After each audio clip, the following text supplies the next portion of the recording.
conscient de l'ego.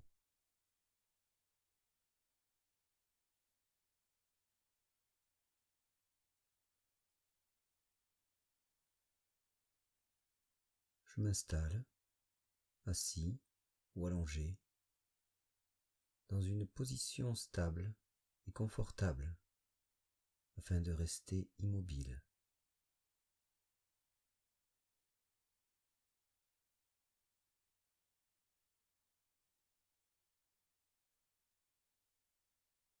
Respirant par le nez,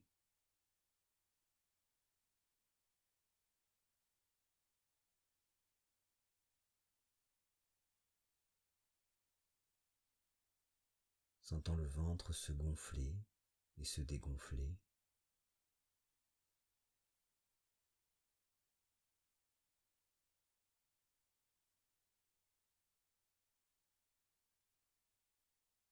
la poitrine aussi.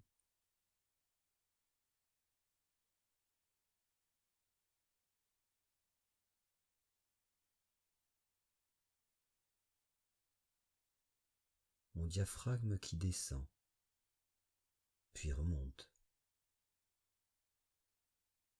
doucement.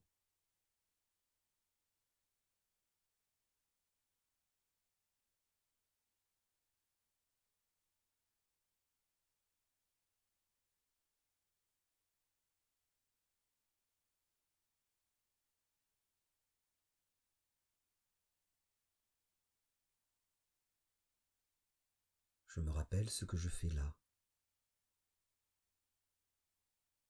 Je me rappelle combien mes journées peuvent être prenantes, chargées, mouvementées, parfois stressantes.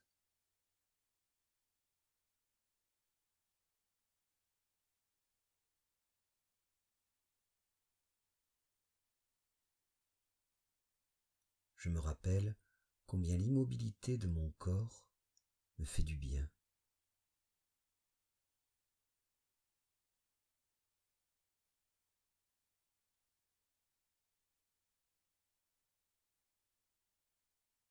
Installé là, les yeux fermés, la respiration tranquille.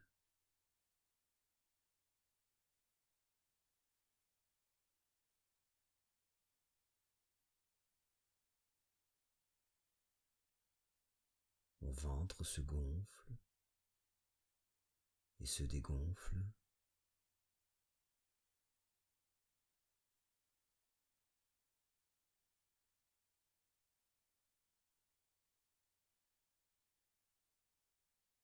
Le diaphragme descend à l'inspiration,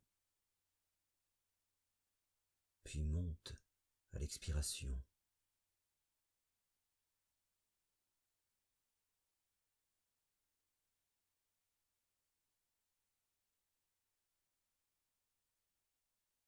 Lentement, profondément.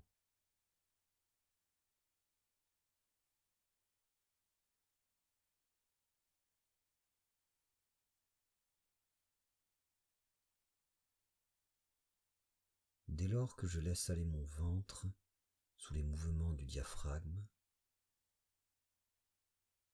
ma respiration est optimale, facile, apaisée.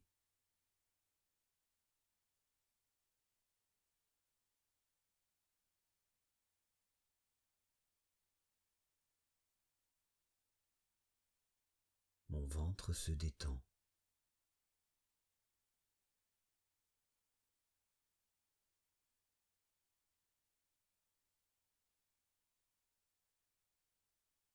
Je reste là, me délestant de tout ce qui a remué en moi aujourd'hui ou les jours d'avant.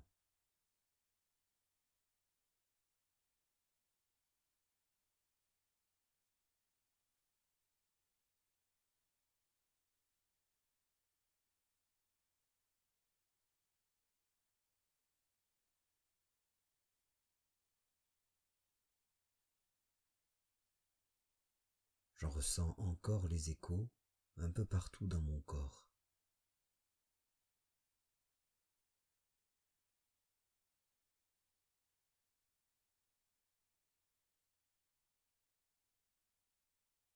Les tensions dans mes muscles, les petites vibrations dans mes membres.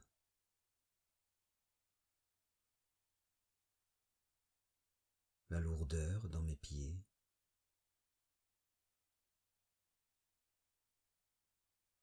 les remous dans mon ventre,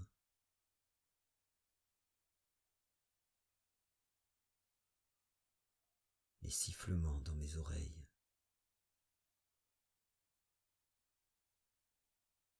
une impression de douceur et de calme par endroits.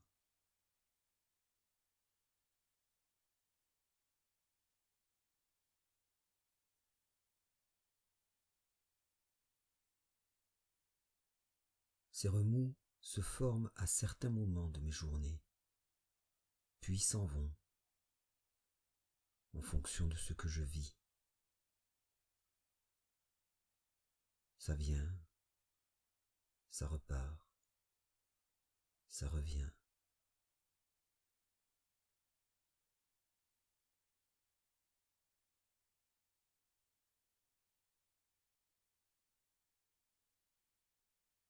Il reste des traces en moi, souvent discrètes,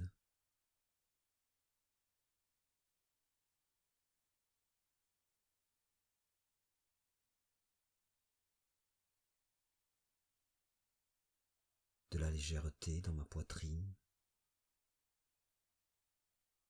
des petites gênes dans mon dos,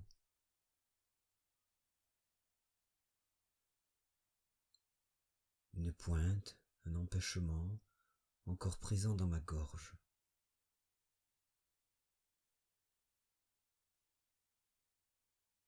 De légers maux de tête,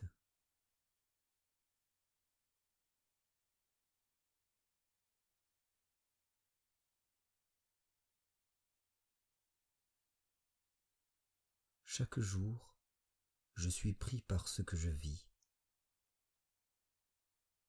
Dès le matin, au réveil, ça m'emporte dans toutes sortes de directions.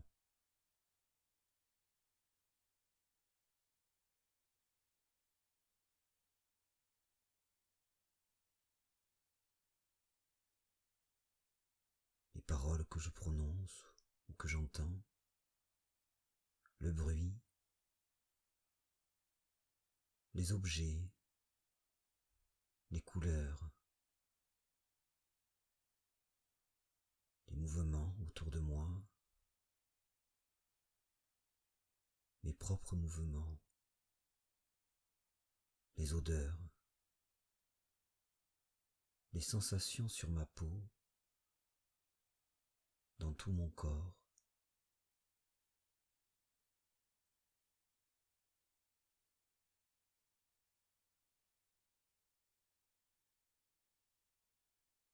Les éléments du monde me traversent sans cesse, modifiant mes humeurs, orientant certaines de mes pensées, certaines de mes préoccupations.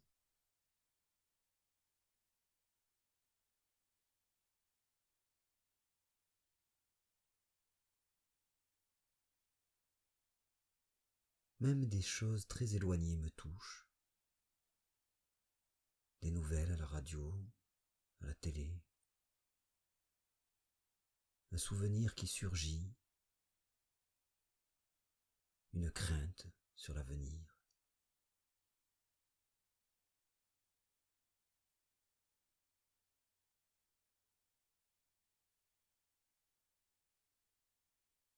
C'est parfois difficile de faire le tri entre ce qui importe ou non.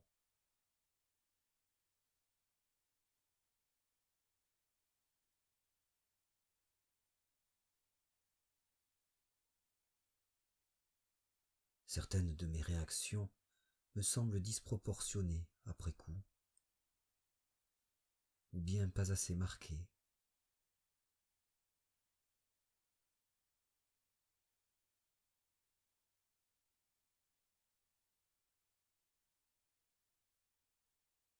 quantités d'informations me parviennent continuellement, et c'est difficile de tout analyser, tout comprendre dans l'instant.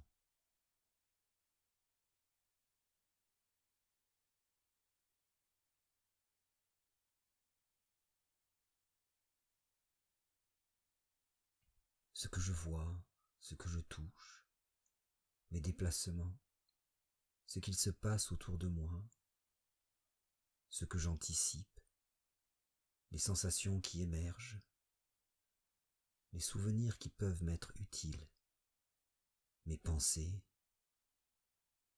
un flot incessant de données transite par mon système nerveux et mon cerveau. Cela fait beaucoup.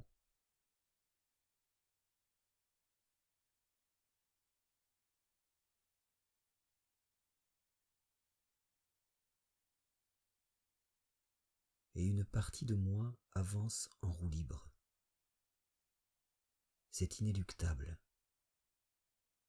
C'est mon cerveau qui fait ça.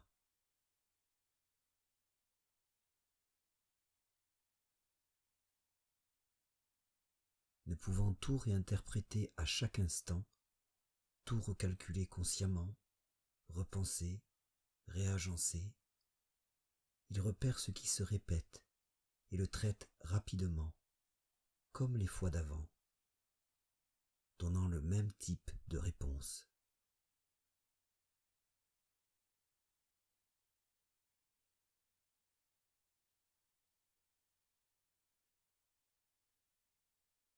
Pour l'utilisation des ustensiles de cuisine, la brosse à dents, la conduite de ma voiture, quand je m'habille, face à une attitude habituelle de mon compagnon ou ma compagne, des compliments que l'on me fait, l'excitation de mes enfants, face à des remarques d'un parent, un proche, les objections de mes clients,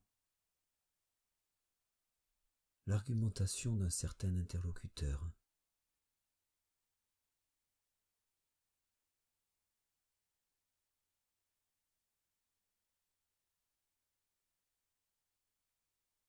Tout ce qui a tendance à revenir est traité plus automatiquement et inconsciemment. Cela dégage du temps, de l'espace pour le reste.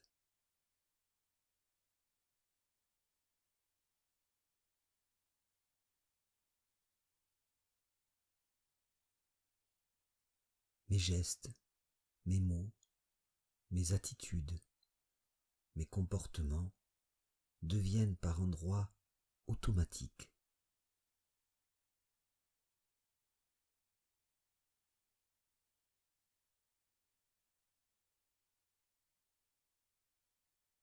Des stimuli surviennent, activant les réseaux neuronaux et les sensations habituelles. Cela déclenche une réaction automatique, sans passage par la conscience, une sorte de mécanique biologique.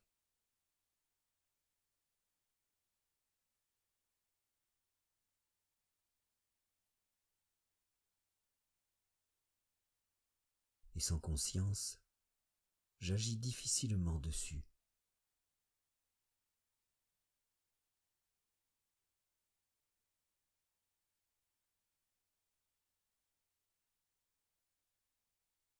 Les automatismes s'installent, ils ont cours, et ils m'apparaissent de plus en plus comme des caractéristiques de mon être.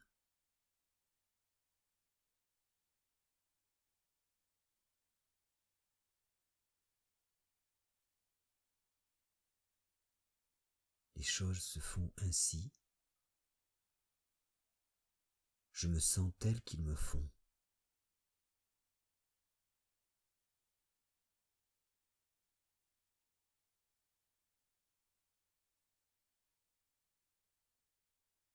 Partout, le monde change sans cesse, mais avec ces automatismes, j'ai tendance à me voir comme un être figé, détaché de tout le reste.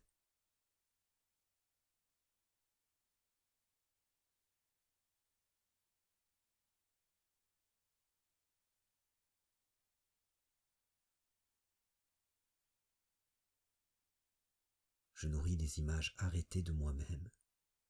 Elles forment l'ego, en décalage avec la réalité changeante du monde.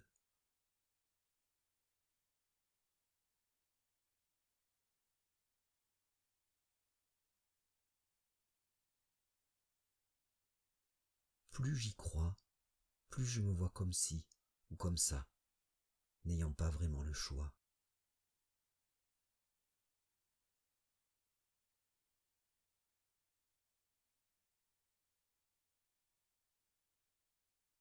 Me satisfaisant de certains automatismes, m'accommodant, me dégoûtant, ou me voilant la face à propos d'autres,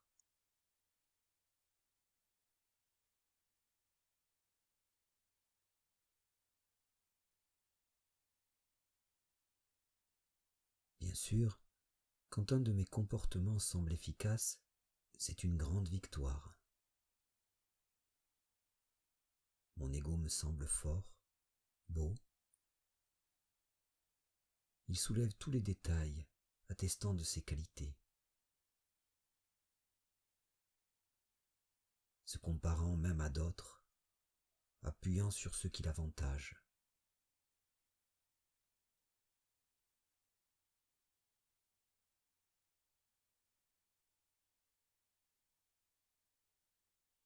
Et plus il se nourrit ainsi, plus il lui est difficile d'accepter les comportements qui le desservent. Ce sont de grosses taches indélébiles.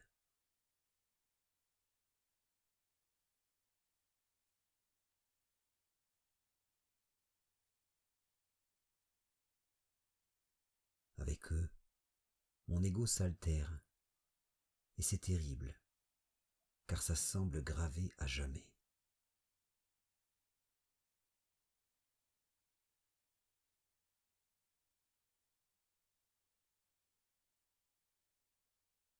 Généralement, il ne le supporte pas et cherche partout de quoi s'embellir à nouveau.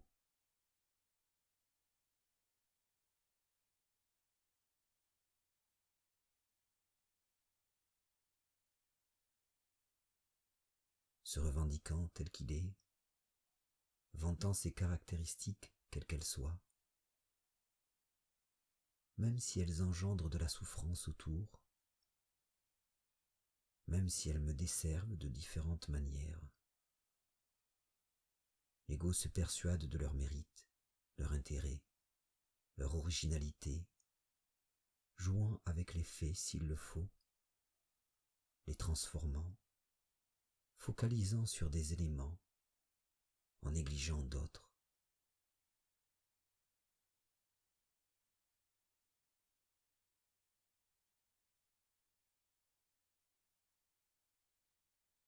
Ma jalousie si présente apparaît comme une méfiance utile.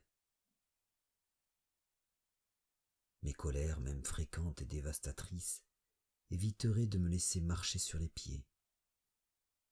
J'ai du caractère, c'est positif. Ce stress, parfois si encombrant, me booste efficacement. Les nombreuses tensions qui viennent avec ne pèsent rien dans la balance. Mes excès de toutes sortes sont les marques de ma passion. Peu importe les effets, je suis un artiste, un bon vivant, une fonceuse, un prudent, une passionnée, une solitaire, un rustre, un séducteur, un mélancolique, un naïf, un rêveur, une gentille, un baroudeur. Et ça se renforce.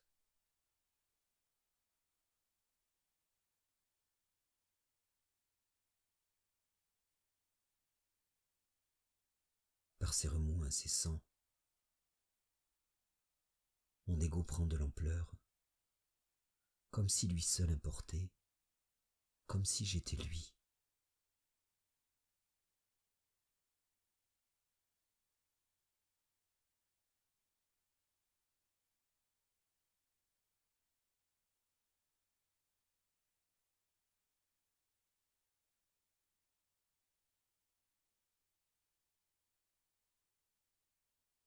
Si des individus ou des événements semblent le salir, il réfute toute critique, rejetant la faute sur les autres.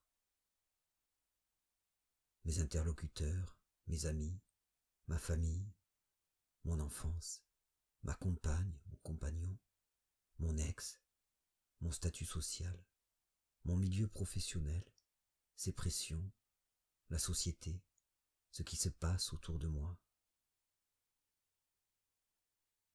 Il réfute, accuse, crie, compare, juge, grogne, démonte, se moque, rabaisse.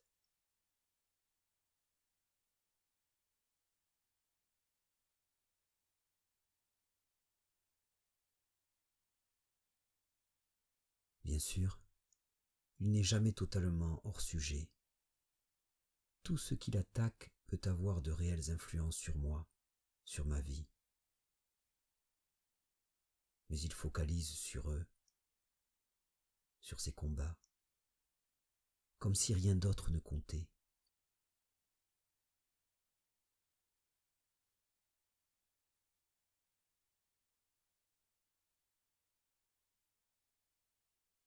Il me blanchit en diabolisant le reste. Se sentant en danger, il me fait croire que tout mon être est en danger.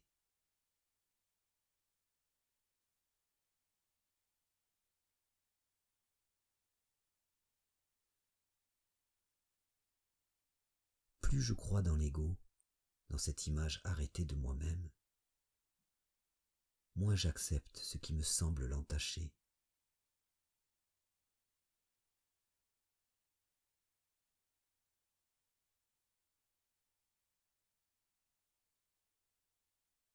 Plus je crois dans l'ego, plus je cherche aussi à le blanchir et l'embellir aux yeux du monde.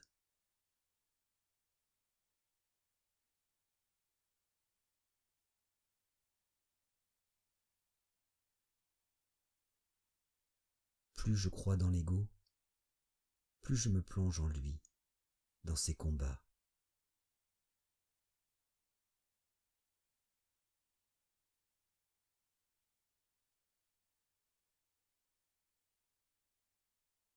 Aspirant à acquérir des choses qui semblent l'embellir. Une belle voiture, un téléphone, des bijoux, des vêtements, une maison. Tout cela n'est plus seulement utile et agréable, ça renforce mon ego.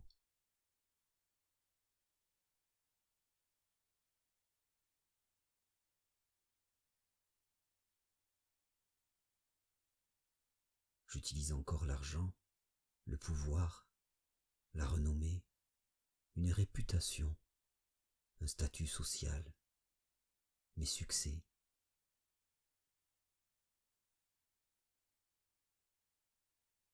M'enfermant dans toutes sortes de tourbillons. Je me sens remis en question par tout ce qui prend une autre voie, par celles et ceux qui font d'autres choix. Les conflits relationnels augmentent. Je ressasse, malaxant mes souvenirs, les transformant en quête d'indices, de preuves, d'éléments infaillibles justifiant mon ego.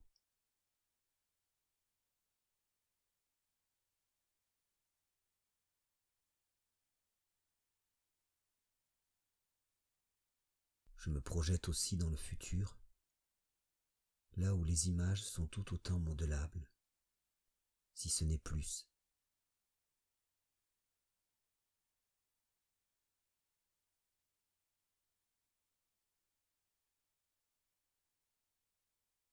Je me dis, un jour, quand ceci ou cela se produira, je serai bien, heureux, en paix. Je serai ce que j'ai toujours été, et cette fois, tout le monde le verra.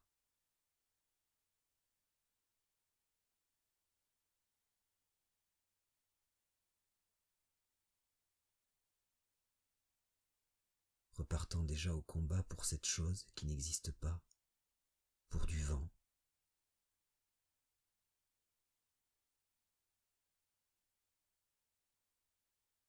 Mais attention, si d'un côté l'ego est une erreur, de l'autre, l'existence d'une image de moi-même est inévitable. Elle se forme au contact du monde, sous le regard des autres et mon propre regard. Elle me sert à m'orienter, à me diriger dans cet univers changeant. Et son efficacité dépend de sa justesse, sa vraisemblance.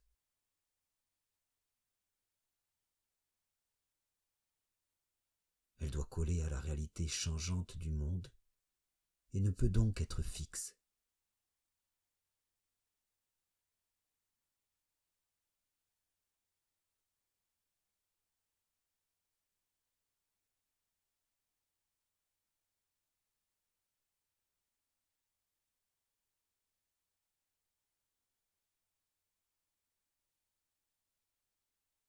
Dès lors que je prends conscience de cela, je commence à me libérer de l'ego.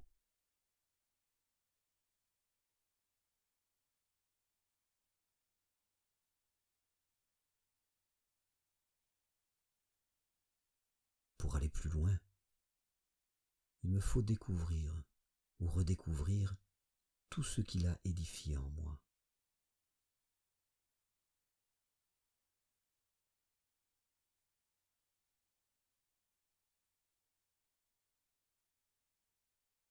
Apprendre à mieux connaître mon propre ego pour le repérer facilement et m'en défaire.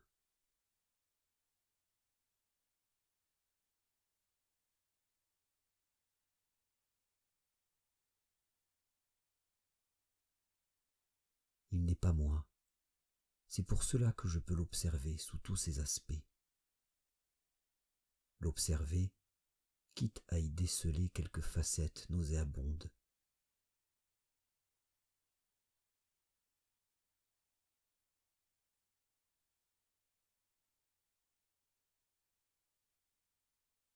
Il n'est pas moi. Je peux le regarder en face, sans rougir, sans me sentir mal.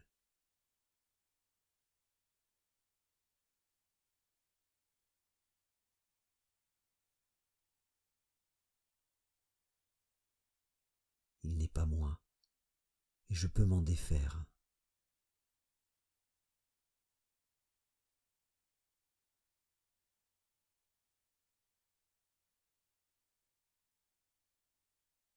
Alors, je cherche dans toutes les histoires qu'il me met en tête. Concrètement, ses mots, ses expressions, sa voix, les sensations qui le portent, les comportements qu'il insuffle.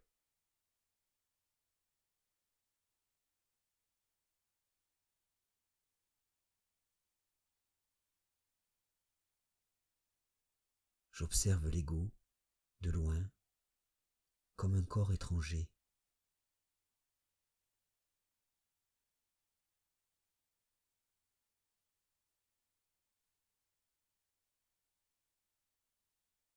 Voyant tous ses stratagèmes,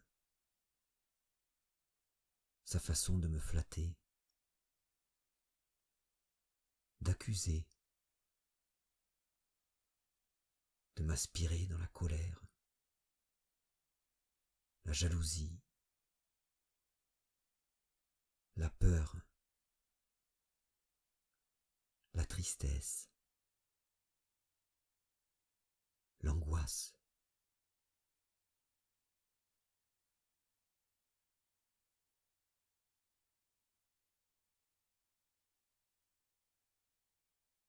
Sa façon de me projeter dans le futur, envisageant des scénarios extrêmes.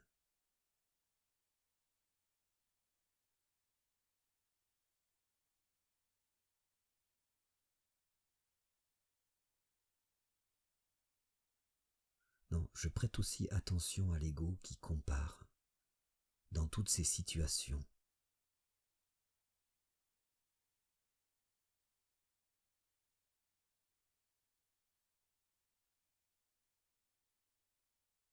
Comment le sentiment du moi surgit quand je me compare aux autres? Comment je me sens quand ce moi est perçu par d'autres?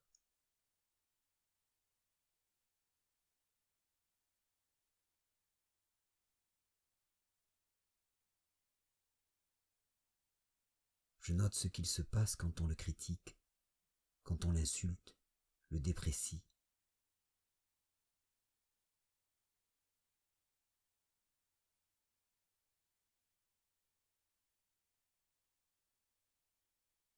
L'ego qui entre en scène décuple tout ça.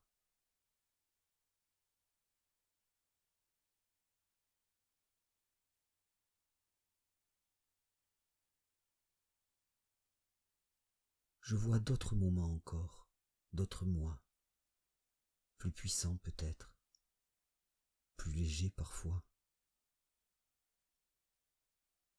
Je vois quand ça s'emballe, quand le sentiment de moi devient plus fort,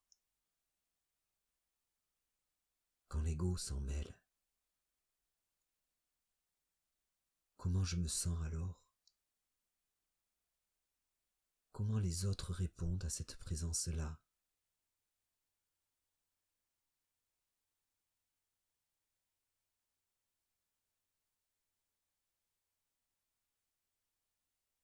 Je ressens les choses avec attention. Je ressens l'ego partout où je le trouve.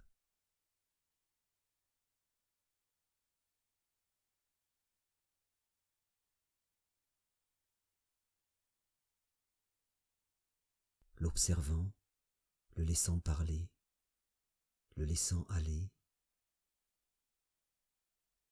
Il parle loin de moi. Je peux même en sourire peut-être. Il parle et n'est pas moi. Je le vois et je me vois, moi, installé là, dans ma position.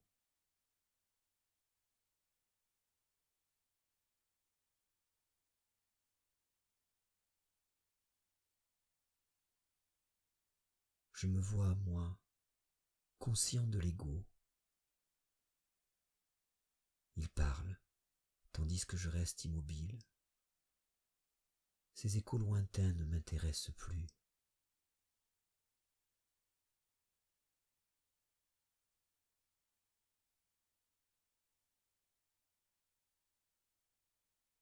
Je m'éloigne et suis conscient de m'éloigner.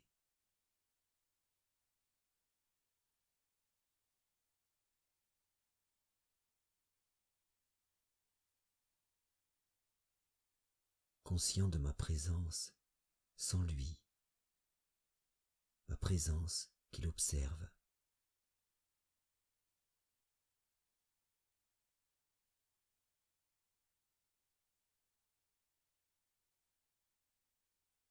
Je prends conscience des bienfaits de ce mouvement, l'éloignement de l'ego, la douceur dans ma tête, la clarté aussi, une sensation de paix qui s'installe.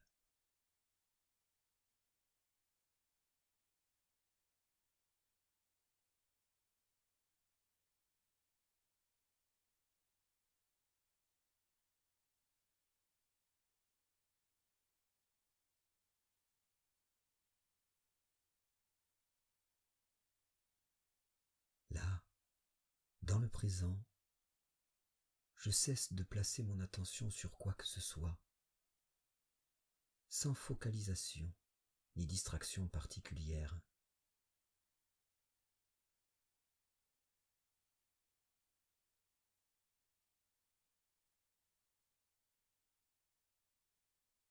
J'oublie tout ce que je crois faire, tout ce qui me semble bon ou mauvais. Je cesse même de méditer oubliant tout.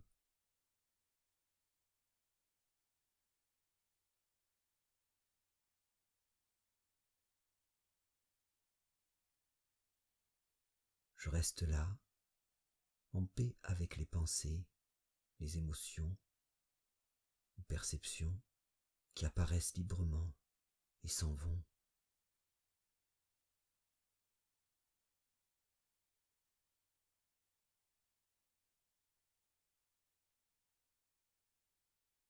Sans remous, sans froideur, sans sécheresse. Ma présence est intense et douce. Elle me réchauffe comme une caresse.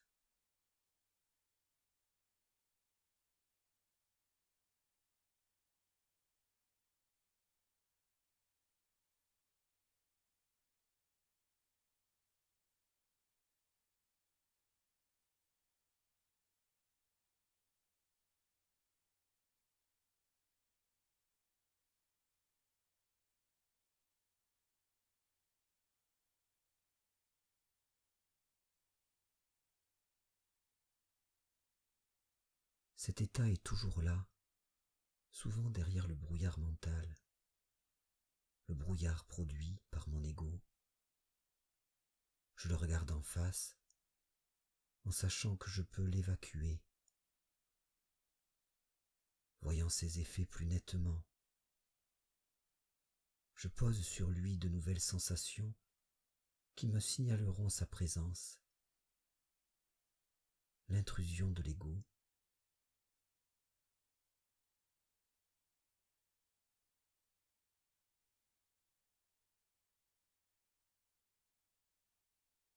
La prochaine fois, quand il reviendra, ces sensations me préviendront, me rendant conscient du jeu de l'ego. Alors, j'aurai vraiment le choix.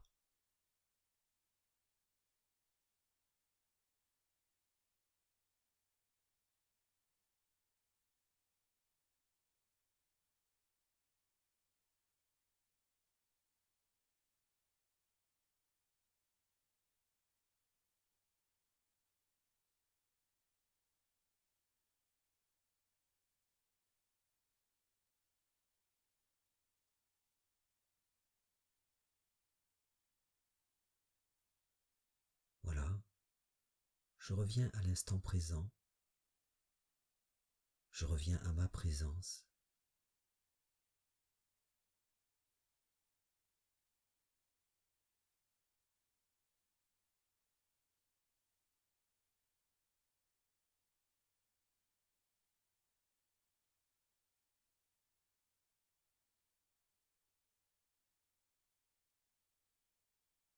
Et doucement, je remue mes doigts et mes mains.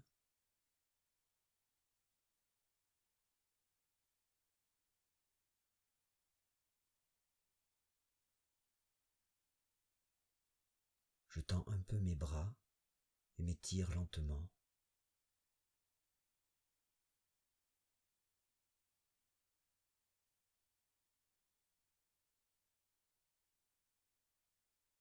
Enfin, quand ça me va, j'ouvre les yeux.